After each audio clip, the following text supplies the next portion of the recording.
Because Mara, obviously I still haven't gotten cleaned up, but I'm getting there. I'm getting there. But you guys are. So this is a good question. Terry asked, like my wonderful neighbor. She's like, "So where are you getting these statistics?"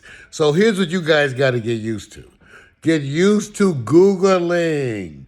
First of all, don't use one source for statistics. When it comes to medicine, things are changing constantly. You don't do it that way.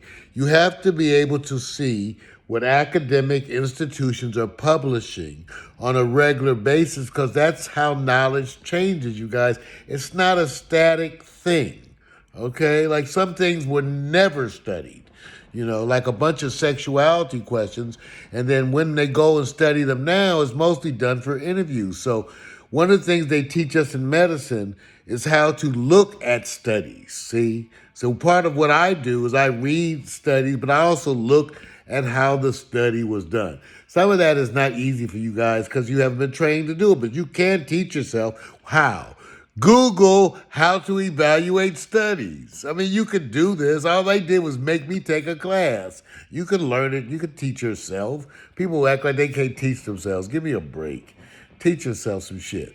So go Google it, okay? So you can understand. So a bunch of academic institutions will study something like depression.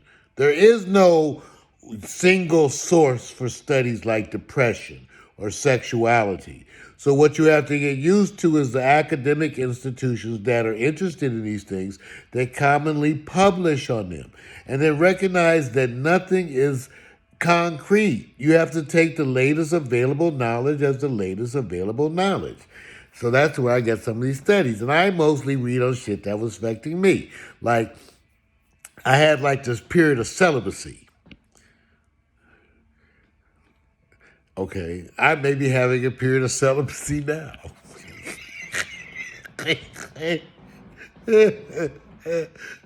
So anyway, I was curious about the incidence of celibacy. So there's no concrete things on that, but there's some interesting studies from around the world. It differs in different countries. But the one thing that it'll shock you is that a lot of people are not having sex. You don't have to agree or take the exact specific numbers as concrete. Say, I don't. But the general, what it basically is telling you is there are a bunch of people who are older and actually some who are younger who are celibate. And not necessarily by a choice, but just do not have a sexual partner. How's that? Okay? Just like in countries like Japan right now where the birth rate is going down. Okay? See, it's not for reasons you think. It's not like people said, oh, we're not going to screw. No, it's other social pressures. So, the incidence of celibacy in the United States in people over 50 is a little concerning. Okay, I just brought it up. Now, I don't know if I believe concretely, but it's just like when I tell you that the studies, this was 10 years ago. The studies were showing that approximately 50% of the males over 45 had some degree of erectile dysfunction. In fact, what they were starting to identify is more erectile dysfunction in younger men. I said that in a morning report at Kaiser. We're getting our coffee, getting ready to have morning report on the patients. And I said, any of you guys concerned that 50% of the men over 45?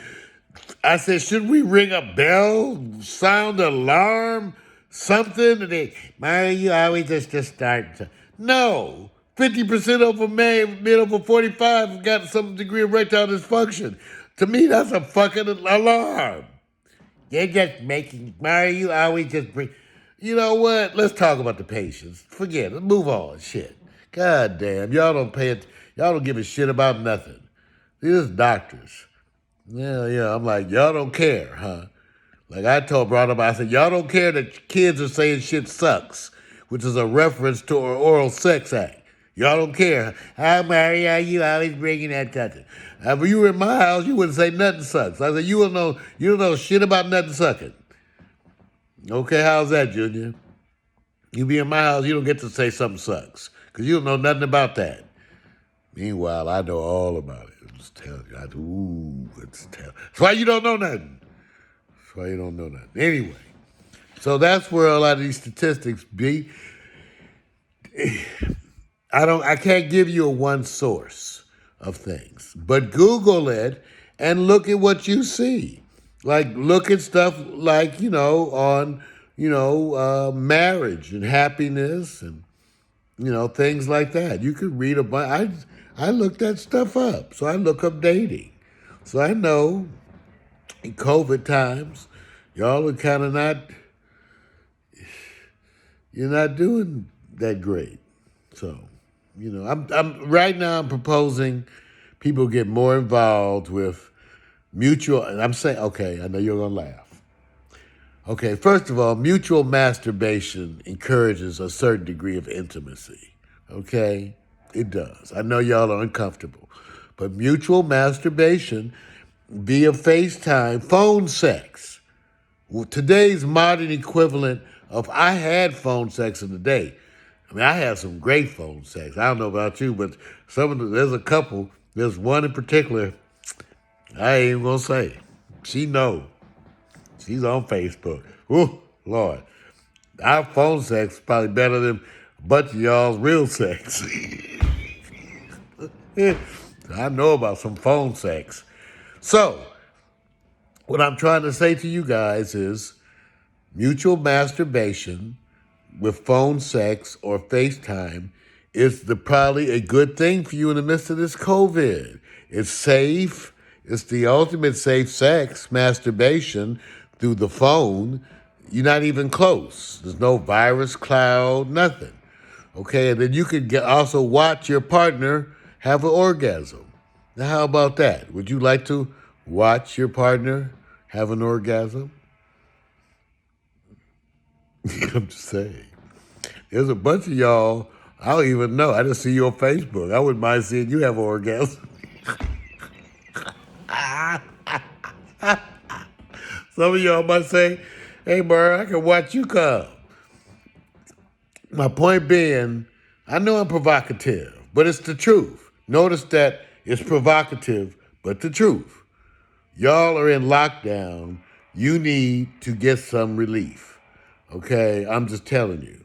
So, for a bunch of you older folks, this is it. You need to call up one of your old boyfriends, girlfriends.